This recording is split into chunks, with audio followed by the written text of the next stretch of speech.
Illinois lawmakers have wrapped up another spring session, but lawmakers left the state capitol with some major issues outstanding. A pension reform bill was not passed, nor a vote taken on same-sex legislation. Coming up, Senator Dale Ryder joins us for a conversation on this session's jam-packed agenda. Stay with us. At Issue starts now.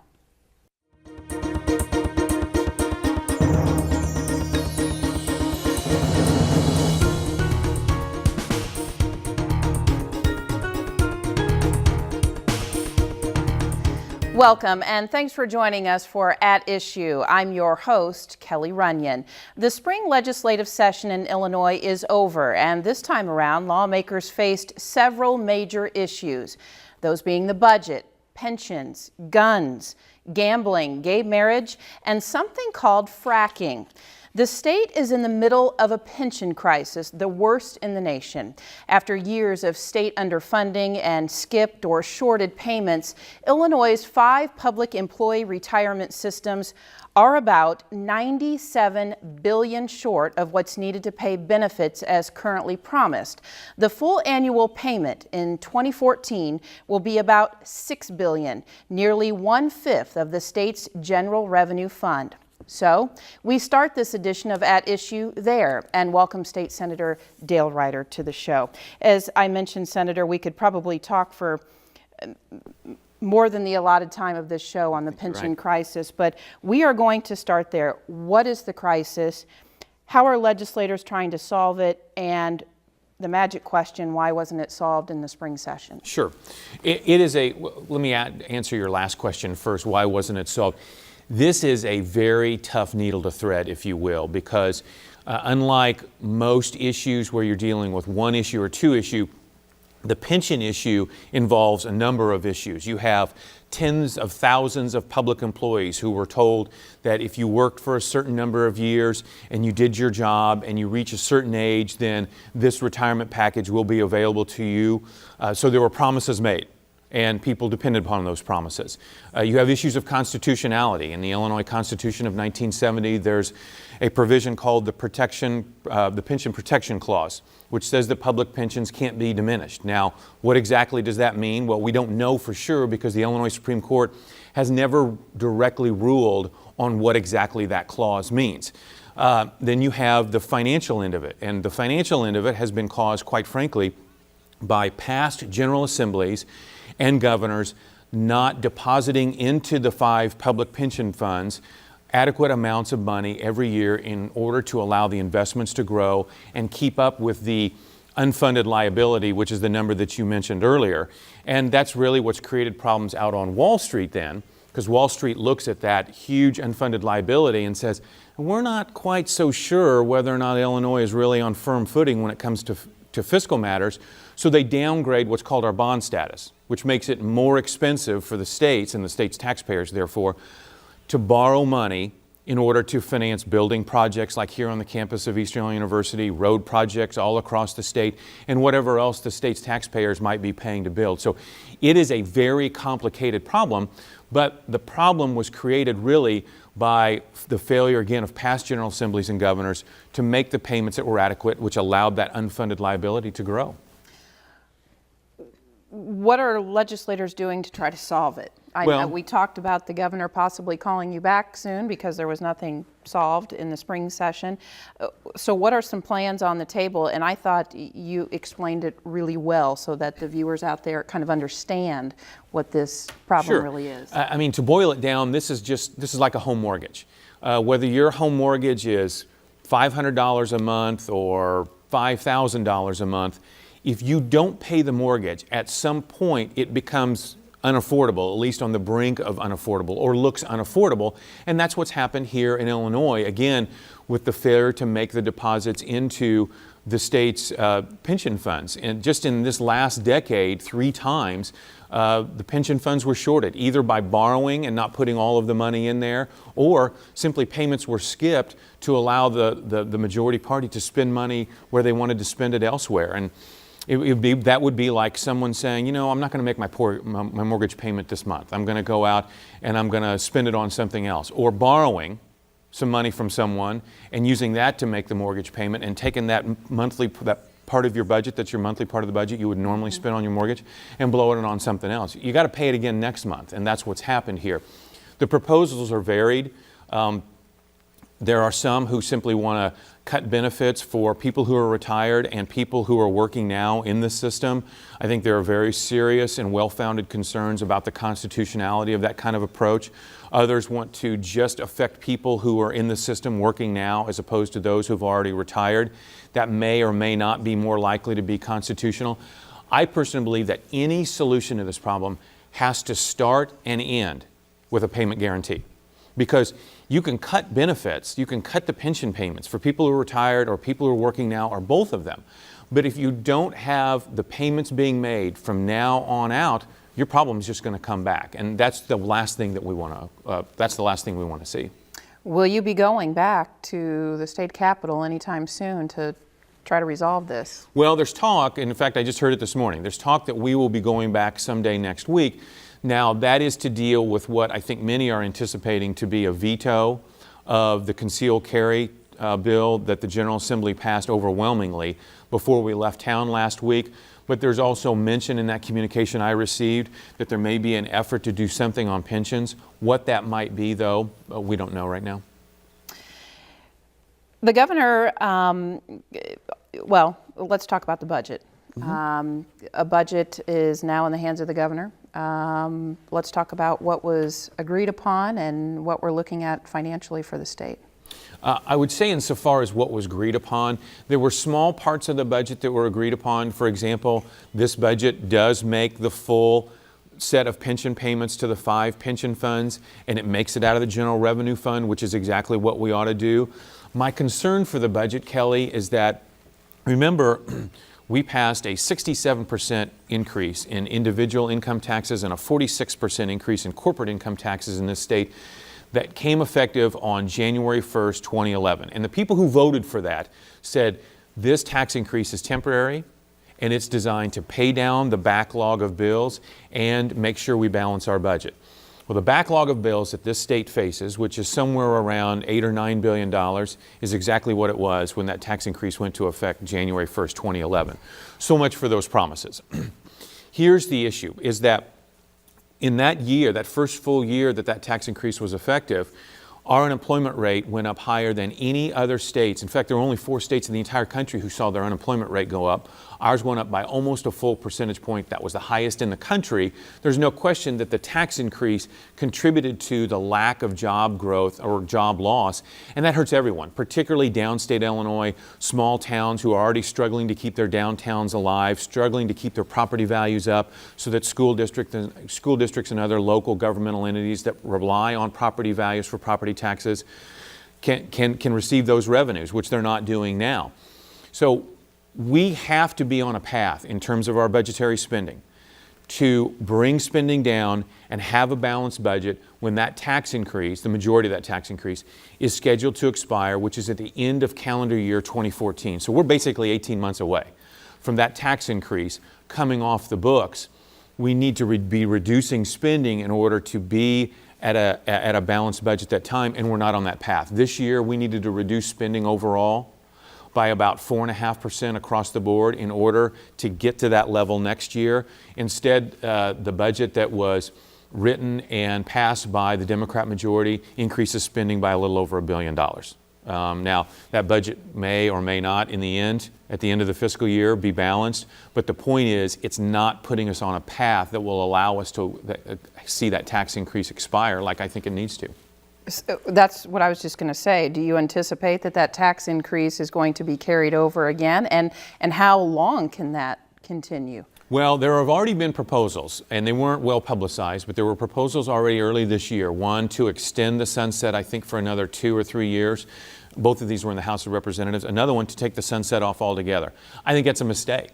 We told the taxpayers that if they gave us some more money for a certain period of time, we would use that money to pay down bills and balance the budget. And we need to keep our word on that, not unlike the pension issue we were talking about before. And so I think that we need to do that. I'll oppose lifting the sunset or altering it in any way. We need to get to work on reducing our spending. That's what individuals and families and small businesses and local governments and Eastern University have done over the last few years. When things have gotten tight, they've tightened their budgets, and they've been willing to cut spending, sometimes painfully so. Springfield needs to be willing to do the same thing. You mentioned early in the conversation that part of the reason legislators may be called back to Springfield is over the concealed carry legislation. I'd like to go down that road now and talk about what was passed and what was looked at, and where do you see that legislation going? Okay, let's rewind the tape a little bit. Remember, on December 11th of last year is when the 7th Circuit Court of Appeals, a federal court, ruled that Illinois' unlawful use of weapons statute, which was basically the statute that prohibited concealed carry in Illinois, was unconstitutional. And the court gave Illinois 180 days to put in place a new statute that would allow for a measure of concealed carry that comports with the Second Amendment of the United States Constitution. Now, I don't know if you're familiar, but just recently the 7th Circuit granted another 30 days on top of that. So actually now that deadline has now been extended to July 9th. But in the meantime, in the last week of session, both chambers, in overwhelming majorities, passed a bill that would allow for the conceal and carry of loaded firearms here in the state of Illinois with certain restrictions. There's a permitting process. There'd be a fee, required training. Most of the elements that you see in other states' concealed carry statutes. If I would have been writing the bill, I might have written a few things differently, but overall, I think it was a reasonable approach and avoids the certain calamity that will happen if the deadline comes and there's no statute in place. There are many out there who say, well, we should just let the deadline come and go, and we'll have what is being termed as constitutional carry. I'm not sure that's the best solution because it's more complicated than that. There are about 200 what are called home rule municipalities in Illinois. Those are municipalities over 30,000 in population. They have the ability to enact their own gun ordinances, including banning guns, banning the carrying of guns, telling individuals they store guns. They will be allowed to enact whatever ordinances they want when that deadline comes and goes as well. What you'll have as a result of that is just this patchwork of laws all across the state. So someone who's carrying a firearm, let's say from Charleston up to Chicago, will be driving through a number of these municipalities. They can be a lawbreaker a dozen times over. You don't want that. You want people to have certainty with regards to what the laws are and what they need to do to abide by those laws. So we expect that the governor will probably veto that package, and we will go back to Springfield and pass an override of the governor's veto and make that the law. And I think that's the right thing for us to do. Illinois is the only state in the union with concealed carry law. Without a concealed carry law. You're exactly right. Wisconsin was the last to adopt it, and that was 2 years ago, I think it was. So it's time for this state to recognize that the Second Amendment is just as meaningful as the First and the Fourth and the 14th and all the other ones that we talk about on a pretty regular basis. And the way to do that, again, is to adopt a concealed carry statute. You mentioned briefly some of the provisions if it is passed. Can you talk about those? Would it be school zones and things of that nature? Right. You're going to have certain public places which the carrying of a loaded firearm will be prohibited. I think K through 12. On the university side, I think it'll be up to the university's boards of trustees to make those decisions, which I think is the right way to handle that. There will be a fee. I want to say it's $120 or $150, 16 hours of required training, which would include time on a range. And there's background checks, which there need to be background checks. And here in Illinois, our background check is known for many things. One of those is not being foolproof, let's say. And so that needs to be built up and needs to be more secure. The people who are out there who are concerned about someone who's carrying a loaded firearm who can't even get a FOID card, we need to make sure that they have confidence as well that that background check system works and works well. A measure that would have made Illinois the 13th state to allow same-sex marriage was not called for a vote. Why is that, and where does that stand in the process? Now, that bill passed the Senate. It was not called for a vote in the House of Representatives simply because the sponsor didn't have the votes to pass it. The sponsor is a Democrat from the city of Chicago, Greg Harris, and I've talked to him about it. He doesn't want to call the bill until he has the votes. And so they'll continue to work on that. And obviously those who oppose the measure and don't like the idea of taking a term, marriage, which has a 2,000-year plus definition to it, and changing that will continue to work against it. But they are still votes short on that in the House. Do you foresee in the near future that the issue will be brought back for a vote? Obviously, if they think they have the votes, they'll call it as soon as they can. The question is whether or not, and I think it's very close in the House. My understanding is that it's within 5 or 7 votes of getting the majority that would be necessary in order to make it, pass it and send it on to Governor Quinn's desk.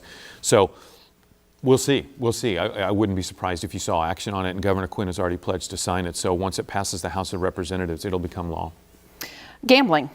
A plan to expand gambling in the state was not called for a vote. Right. Let's talk about what the legislation was, and again, why that wasn't necessarily called up this time around. Sure. The gambling package that was voted on in the General Assembly this year is not unlike the package that has been voted on in the General Assembly the last 3 or 4 years.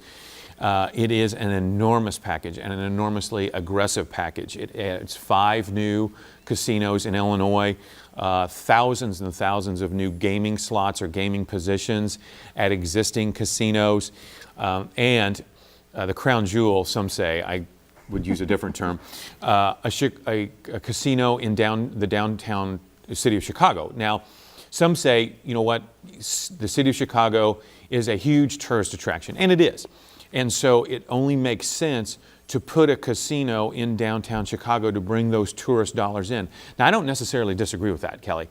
Here's the problem, and I think what has become a central focus for the opponents of this package, including myself, is in the other areas where you have riverboat casinos, everywhere else, the license is owned by a private sector entity. In other words, a company that runs casinos, a private sector entity, applies for the license, gets the license, and then has to observe the rules and regulations set forth by the gaming board in order to operate the casino lawfully.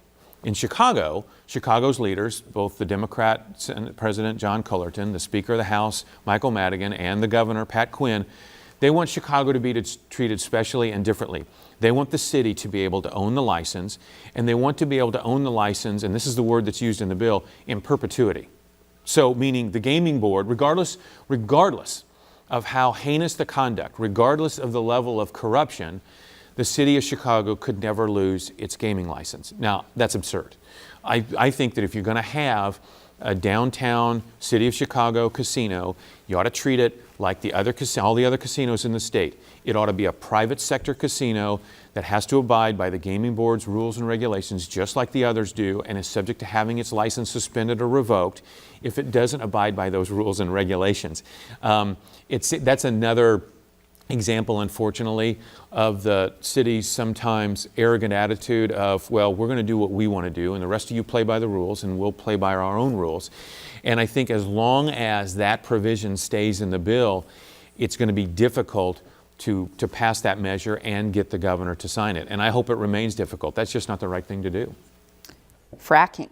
Yeah. You know, I mentioned that before we started here, and I'm probably certain there's a lot of folks out there that don't know what that is, and want to know why it was such a major issue in the spring session. So let's talk about that. Define it. Was it passed? It was passed. Fracking is a process by which people who are searching for oil with oil wells actually inject chemicals into the ground to force the rest of the oil out. I mean, oil wells typically work by pumping, just trying to draw the oil out. Well, this adds another layer to the process that actually injects something in to push the oil to the surface and make it easier to extract. Now, fracking, in general terms, has been going on in this state for 50 or 60 years. What's different about the industry now is new chemicals have been developed to increase the pressure, which increases the ability to bring more oil to the surface. Now, in theory, that makes sense. But of course, there are concerns out there, legitimate concerns about, okay, what exactly are these new chemicals and what kind of effect are they going to have underground on our water supply, let's say, and other issues like that. If there's some instability, will these chemicals make that worse? There's talk of what happens if there's an earthquake and things like that. So what you need to have is a balanced approach that ensures that the chemicals that are being injected in the ground are safe, but are also effective, because this does mean this is an enormous economic engine for downstate and particularly southern Illinois. And I mean, Kelly, hundreds of millions of dollars of new economic activity that's not there now, that will be developed if this industry is allowed to develop. But you've got to do it in a safe way. The bill that the General Assembly ultimately passed, which almost all the environmental groups were on and all of the industry folks were on, and that's not necessarily common in Springfield, I think demonstrates that it is a balanced approach. I hope the governor signs it and signs it immediately so we can get to work on those issues. Well, piggyback on something else that was also passed was an expansion of a Medicaid proposal to help low-income adults without children with their health care coverages. Pretty big, pretty significant passing. Absolutely. What does that involve, and who will it affect, and ultimately why did legislators think that this was something that needed to be done? Well, this was unfortunately one of those issues where you saw a clear divide between the Republicans and the Democrats in the General Assembly. The legislation that passed, and again I want to rewind to last year when the United States Supreme Court took up the Affordable Care Act, otherwise known as Obamacare, and ruled unconstitutional one of its provisions. And that provision said that the federal government was going to force states to accept onto their Medicaid rolls individual childless adults, people who do not have children, who've never been eligible for Medicaid, and who make less than, I think it's 138% of the federal poverty level. Again, those people have never been eligible for the program. The court said the federal government couldn't force states to do that. Well, that of course left states with the option of doing it voluntarily. The problem with doing that, and that sounds great, hey, more health care for people, more health insurance for people who are struggling to make it, that sounds great. But in the end, Kelly, someone's got to pay the bill. And for a state that can't pay its bills, that is already running a deficit, that is trying to balance its budget and let a tax increase expire in just 18 months, this expansion will cost the state's taxpayers a minimum of $3 billion over the next 5 years. That's a price tag of $600 million a year minimum for the next 5 years. The question is, where is that money going to come from? I mean, the best program in the world is relatively meaningless if you can't pay for it. The question asked about how are we going to pay for that went unanswered. And the simple fact is, it's about, leading is about setting priorities and saying, okay, if you've got certain things you want to spend money on, but you've only got enough money to pay for a handful of those, you got to pick the most important and put the others aside. And to me, this was one of those issues where we just can't afford that. But unfortunately, the Democrat majority saw it otherwise. And so here in Illinois, we are going to voluntarily take on that Obamacare expansion. And I hope it works out well, but I'm worried that it's not. I tell you what, financially, this state just seems like it's in quite the mess. Well, it is. I mean, as I mentioned just a minute ago, we're in a state that continues to spend more money, and this year it's going to be over $1 billion more than we spent last year, while billions of dollars in old unpaid bills continue to be old unpaid bills, and passing program expansions, significant program expansions like the one that we just talked about, that's the wrong direction. If we want a state that is going to be robust again in terms of economic development, and we are 47th in the nation in job growth, we have been for the last 10 years.